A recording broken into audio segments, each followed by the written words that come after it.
So we are back again, and I said today it's about dealing with people who are very, very, very much deep into the industry, and their knowledge and understanding about the industry you cannot measure when it comes to discussions like this. And today I have an amazing personality in the building to have the discussion. A lot of things went through within the week and a week back and all that, and we're going to discuss those informations. He has everything it takes to deal with this issue. So when the producer sent me the topics, I was like, okay, who are we even bringing on to discuss this?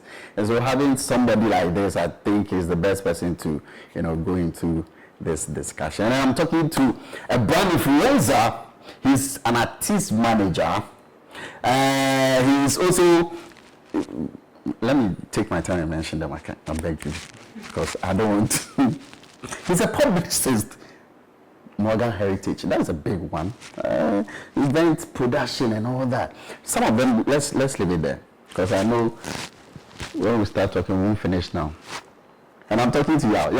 It's been like me, for instance, behind watching you and all that and what you do. And so some of us, we know what you've contributed into that space, and having you here, it's such an honor to sit with you today to discuss this, and you're welcome. Oh, thank you very much. It's also my pleasure to be finally here. Yeah. Finally. Yes, to also be able to sit with you and have a vibe. So as I was mentioning, there's a lot attribute to you when it comes to this industry, and I know those who will be watching would definitely go like, oh, okay. He's no one you can definitely say things about him and you get tired of it, because you've done it all, you've been there and all that. So it's been a pleasure having such a personality here. Now, there's some issues that I think we'll do two topics, basically. But the first one that we want to look at is just currently our Deputy Minister of Tourism came out to say that the Akan language is the weakest when it comes to music and all those things. I know you've heard that. Yes. And I wouldn't want to go deeper. When you heard that coming from someone like him, how did you feel? Well, it's not the first time I've heard him say it. I used to work with him at HITS when he was a programs manager. So it's something he usually used to discuss. You get it. Yeah. So I think some people have misunderstood him in a way when he says the Akan language is the weakest. He doesn't mean the language is weak. What he's trying to say is, compared to the other languages that we have, musically, the rhythms, that Akan language has basic rhythms compared to, let's say, Ga, Hausa, Ewe. And in fact, I think some of us in our homes have actually discussed the fact that when you have a blend of these different languages in your music, the melody is always nicer. An example, let's use Kamido. When Kamido, let's say, uses an every word in a song, you see how you react to it. Let's say the Ga language, which arguably many claim to be the best language for music. Yeah, sure. You get it? When you use it in your song, the feeling, the vibe is different. So I get it when he is expressing his view, which he also tends to be his perspective. So we cannot, let's say, invalidate what he's saying, because he's been in the industry for more than 2 decades. He's produced Akan musicians from Lord Kenya, Achame, you get it? So he based on his experience, he knows what he's saying. But let's say on the layman's view, Akan is definitely our topmost language in terms of even music, in terms of population size. So as Akans, we've been able to bully our way around the music scene, because we have the numbers. And Akan is widely spoken in all the regions in Ghana. Some might deny, but every region you go, you will definitely get them. Definitely. I went to Hohoe once and I spoke to with someone, and I got a response. So that shows to the extent that the Akan language far. You get it. So it's easier, but that does not also mean that Akan is the best language for music. You get it? Like I've already said, Ga, sweet Ga. Like you go hear some Ga song and jolly, like the rhythm. You get it? So I think that's the perspective that he came with. I think in different countries that have multiple languages, there's always that debate. Like in Nigeria, there's always the Igbo and then the Yoruba people. The Yoruba people might feel their language is nicer in terms of music. We've seen the Hispanic people. Like, there are some languages when they touch a song, it's different. Like, you hear Jamaican patois and it makes dancehall look nicer. let's use pidgin language. Ghana pidgin versus Nigerian pidgin. Which pidgin is nicer? Nigerian pidgin. So if you put Nigerian pidgin on a song, the Ghana pidgin is the weakest when it comes to doing music. You get it? That is the angle that the minister was coming from. It wasn't from a place of malice. Okay, but I think probably some people didn't understand, looking at where he stands. Definitely. As the minister, deputy minister, for you to come out and say that, I think it sounded a bit, weird in the ears of people, because we don't expect you to say that. No, I get them, but they should also understand he was a producer before he became a minister. And some things, they are truthful. And I believe he actually said it because he's trying to encourage more people to sing in their local dialect. He's not trying to stifle their progress. Okay. Or he's not trying to hate on Akan language. Because he himself is an Akan. He's an Akan, So he cannot hate his own language. But to create diversity in our sound, we've been able to be blessed with, let's say, Chief One from the Water region, who is doing amazingly well with his craft, speaking English and also his local dialect. See how beautiful it is. If you could get more of these people, like the way Ayat is doing with Awuza, it's going to be nice, because every region you go to, people will feel like part of it. So I get that people misunderstood him based on the high position that he is, but we should also understand that he was a producer before he was a minister, and he's speaking from the point of being a production expert. You get it? So, Now, promoting Ghana's culture and all that, when it comes to some of these things, so basically language forms a big part of it. And so, as you said, the Akan is what we used to know mostly, and it's been registered in that form. So are we not really now trying to maybe create the perception that we need to now move from that to a different, which will be difficult, moving from our language to even dominate? It will be very hard. Are we not maybe creating that perception? Well, like you said, it's going to be hard to, let's say, form an agenda, considering majority of the population are definitely still going to be Akans. So you can't really force your music on us. But what we've seen over time, we've realized we've had people with different sounds become big in this market, from the likes of Edem when he began. In fact, when Edem began, people thought, it will not be successful. You get it? And Edem has grown to become one of our top artists. We have Stoneboy. Like we have a whole diverse culture. I believe we just need more.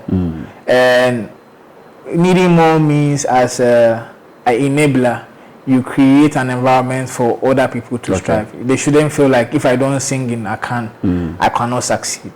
That is the kind of environment we need to create, so that you feel comfortable to sing in what you like. You get it? If you want to sing in Twi, that is you. You are not being forced. You get it? But if you want to sing your own language, sing your own language, and you are going to get an equal opportunity to be heard on the airwaves. You are going to enable all these diverse. So I don't think it's a bad agenda. But if you are going to force it, then it's not going to work. There's always going to be a kickback. Even with this small statement, I see the reaction. But we also have people who are still, it's been a discussion, how to make sure that we do things that suit us. So in the form, people think that, okay, you're singing in English, it is not our language. And so the oldies would prefer that we use the Akan language instead. And then we also look at how far can that travel. And so if the minister is coming from that angle, and we're busting these two together, we think that we can still be original with ourselves and still speak the Akan language in our music, and it will take us there. Or we then have to now realize that either Pidgin or English is something that we can now adapt to make it go further with our music. The beauty about music is not based on language. It's based on rhythm. It's based on the vibe. Some people argue with this. They would like to argue, but we've had successes that have proven. We were in Ghana and we had Jerusalem, which was a big hit. Up to now, I don't understand whether it was a gospel song or not. You get it? We've seen French songs, Yokogari Jollof, and things hitting Ghana. We did not understand the language. when we go to the West, we've seen the fact that BTS, the Korean pop group, becoming so big in America, and they speak it like Korean. You get it. So music is not about the words; it's about how you relate to it. We sing a lot of Nigerian gospel songs, and we don't even understand that. You get that is the vibe. So depending on what your end goal is, if you want to take Tree international, it is a possibility you can. Just that the work is more because you need to appeal to a wider audience who do not understand your language and they need to relate to the rhythm that you put in. But if you want a localized market, it is easier because we all understand what you are saying. Like Sarkodie. Sarkodie did not go international because he spoke Tree. He went international because people could relate to the style that he put. Because when you hear, it's just the feeling. It is not the West. Like you like the energy. Even if you look at the reaction, like I like his energy. They don't talk I like his lyrics, but they don't know whether the punchline or not. You get it? But they like the fact that he's able to do and then the birth control and everything at some point. They like what they hear. You get me? So it depends on your direction. It is easier to blow internationally with English.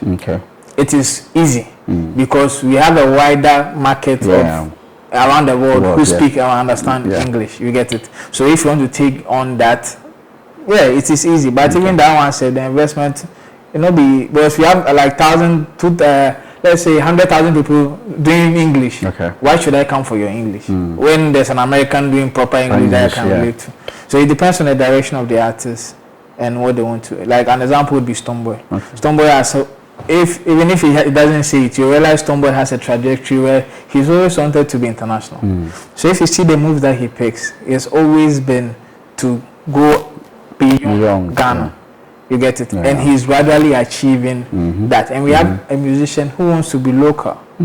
That's their target. And there's nothing wrong with it. Once everybody is feeding their family, getting money, have a roof over their head, making great music, we feast. So with this, if we are supposed to also come back and look at the ministry, because he stands for that. And so if they have anything to play with what he said, what do you think that the ministry should educate or maybe get the people or the musicians to understand so that they don't even focus mainly with the language that they think will be better for them? Instead, what the feel can be and how production can be. What do you think the ministry can do for them? So first things first, I don't think the creatives believe the ministry has been of help to them, which is a first standing block. That means we as creatives or people in the industry, we don't trust the ministry. Yes, which is the first flaw. When we don't trust you, whatever you say, it doesn't make sense. It doesn't make sense to us because there were some promises that were made that we've not seen the fulfillment of it. Maybe it will come next year, but we've not actually felt the presence of the ministry in actually pushing the creative arts. Sadly, maybe they are doing it. Maybe some section are feeling it, but not the wider range of them. But not the wider range of the creative industry. Because if you see, most of the people making moves are making the moves based on the resources that they themselves are doing. So one thing I think the ministry can do is to start gaining the trust of the creatives. If we gain their trust, then we can start with education. Then we can start with platforms. And truth be told, you cannot control private entities. But I think the ministry, together with the Ministry of Communication and Information, can do something with GBC, which allows for, let's say, a fair balance of music across the different regions on the channel. Because when that is done, that could be the case study to proving a point that when you do it like this, you get so and so results. And they can only do that with GBC, which is owned by all of us. You get it? So I think that's what the ministry can do. But first things first, gain our trust. Because as we do right now, we know they trust you. Sadly. You know they trust. Sadly.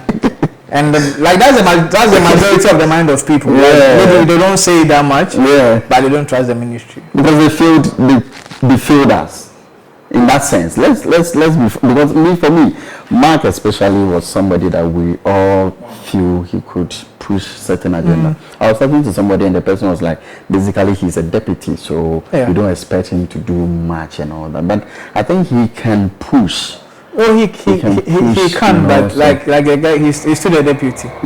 He's, I think, the most important person in this conversation would always be Honorable Awao. We don't see him that much. Yes, that's basically it, because tourism is a big aspect. And if you look at the GDP, per what's on the ground, they are making money through the tourism more than the music and the art. Okay. Because the likes of Afro Nation, in as much as it's music driven, it's more tourism based. You get it? But that's what they forget. It is music driven. So if the music is not structured enough, December in Ghana is dead, because we can't continue to bring in foreign artists into the country, like to take away our money. Because I think all these foreign artists coming into December every year, that's like 3 million plus going out of Ghana, not staying in Ghana. But if we're able to convert these $3 million and above to our local artists, that is taxes. That is money that will be used to invest into the industry. That's what they need to do. All right, so I told you this is the band that I said. Basically, I'm just sitting here listening to him. You know, he will educate you very well. And then now let's move to our next topic. I'll be right back.